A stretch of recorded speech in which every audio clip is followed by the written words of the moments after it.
को लेकर आपकी पार्टी की तरफ से कहा गया है कि हम नीतीश जी के साथ हर वक्त खड़े हैं, तो क्या माना जाए? ये एक बात स्पष्ट जान लेना चाहिए, ये लालू जी का संघर्ष था और हम लोगों के प्रयास से बिहार विधानसभा और बिहार विधान परिषद में सर्वदलीय सहमत, सभी दल सहमत होकर के प्रस्ताव हम लोगों ने केंद्र सरकार के पास भेजा। उसमें बीजेपी भी थी, हम लोग भी थे। तो इसका क्या मतलब है कि हम लोग एक हो गए? नहीं, ये नेशनल इंटरेस्ट में था, बिहार के हित में था, देश के हित में था। इसलिए हम लोग चाहते हैं कि जातीय जनगणना हो। इसके कई लाभ जो हैं, गरीब बेसहारा जो अंतिम पायदान पे हैं, जिनको मुख्य धारा में लाना है, उनको मदद हो लाने में। और जब प्रधानमंत्री जी के पास जाने का हमने ऑफ़र दिया, क्यों दिया? क्योंकि पार्लियामेंट में सवाल आया था तो उसमें केंद्र सरकार ने मना किया। तब हम ही ने कहा था कि मैं प्रधानमंत्री के पास चलूँ। तो इसका क्या मतलब है कि हम बीजेपी से मिल रहे हैं? तो ये समझने वाली चीज़ है। अब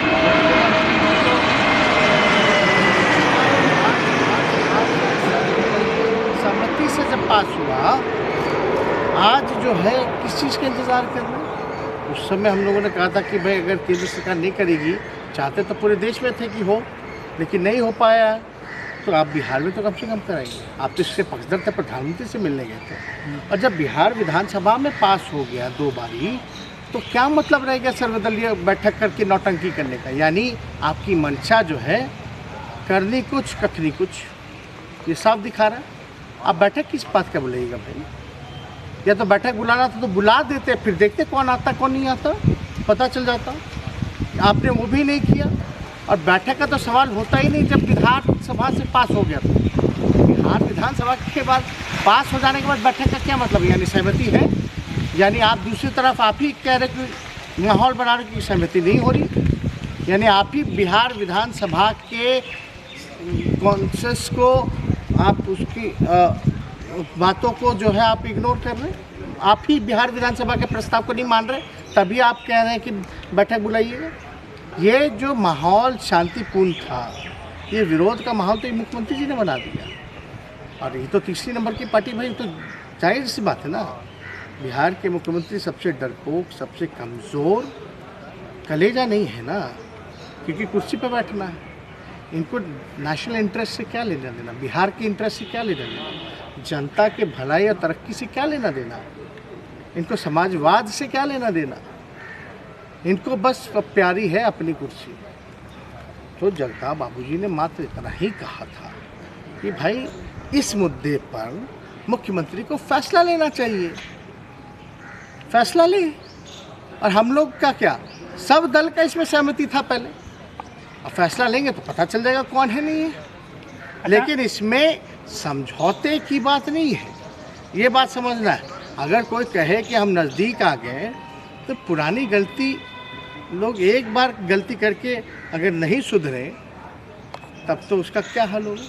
और हम जनता के प्रति अपना शक्ल दिखा पाएंगे क्या? हम लोग तो अंतरात्मा को बेचने वाले लोग नहीं हैं, विचारधारा से समझौता करने वाले लोग नहीं, नीति सिद्धांत वाले लोग। नीतीश कुमार जी जैसा नहीं कि मिट्टी में मिल जाऊंगा लेकिन भाजपा में नहीं जाऊंगा, और ना ही जाति जनगणना कराऊंगा, खाली कहूँगा। यही काम है नीतीश जी का।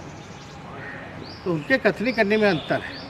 हम लोग, बिहार की जनता का मूड है और हम लोगों की जिम्मेवारी है कि बिहार की जनता के प्रति जो कमिटमेंट है, जो हम लोगों ने वादा किया है, वो हम लोग निभाने का काम। हम लोगों को कुर्सी प्यारी नहीं, लालच नहीं है। जनता जब चाहेगी तब हम लोगों को सरकार में लाएगी और जिसको चाहेगी उसको मुख्यमंत्री बनाएगी। लेकिन ये चोर दरवाजे वाले जो मुख्यमंत्री, तीसरी नंबर वाली पार्टी के जो मुख्यमंत्री हैं, कितने दिन तक गड़बड़ घोटाला करते रहेंगे, कितने दिन तक लोगों को झूठ बोलते रहेंगे, गुमराह करते रहेंगे। तो इन सारी चीज़ों को लेकर के हम लोगों ने कहा, ये साफ क्लियर स्टैंड है, इसमें इफ एंड बट नहीं, कोई दिक्कत नहीं। जो बात आप बोल रहे हैं विपक्ष में रह के, आजकल उनके पार्टी के राष्ट्रीय अध्यक्ष हो या जो उनके पार्टी में उपेंद्र कुशवाहा है, वो भी बीजेपी पे ऐसे ही सवाल खड़े कर रहे हैं कि जातीय जनगणना नहीं करेंगे तो आंदोलन करेंगे।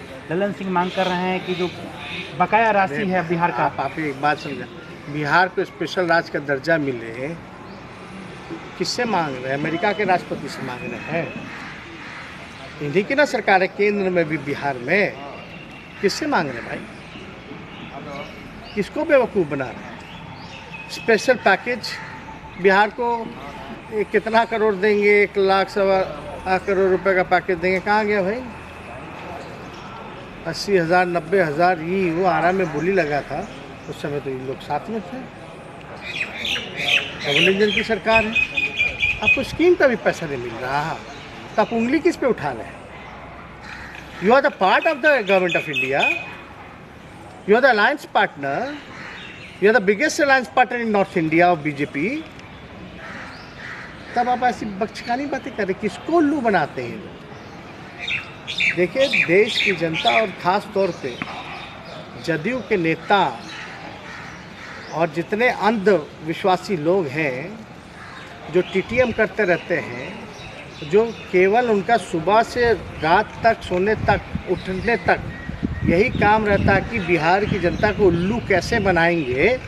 ये वो सारे नेता एक बात समझ लें कि बिहार की जनता उल्लू बनेगी नहीं, आपको आईना दिखाने का काम करेगी, सबक सिखाएंगी।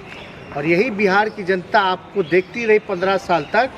आप मुख्यमंत्री रहे और बिहार सबसे नीचे पायदान पे रहा। वो आप ही के सरकार का रिपोर्ट है, नीति आयोग का, और आप तीसरी नंबर की पार्टी बन गई। ये जनता देख रही है। आज तीसरी नंबर की पार्टी है, कल कहाँ जाएंगे पता नहीं चलेगा। एक अंतिम सवाल, जिस तरीके से प्रधानमंत्री की सुरक्षा में चूक हुई है उसको लेकर एक तरह से बहुत बड़ा बवाल उठा हुआ है। कहा जा रहा है कि प्रधानमंत्री की जान के चूक पे कोई कार्रवाई करेगा? एसपीजी के डायरेक्टर पे कोई कार्रवाई हुई?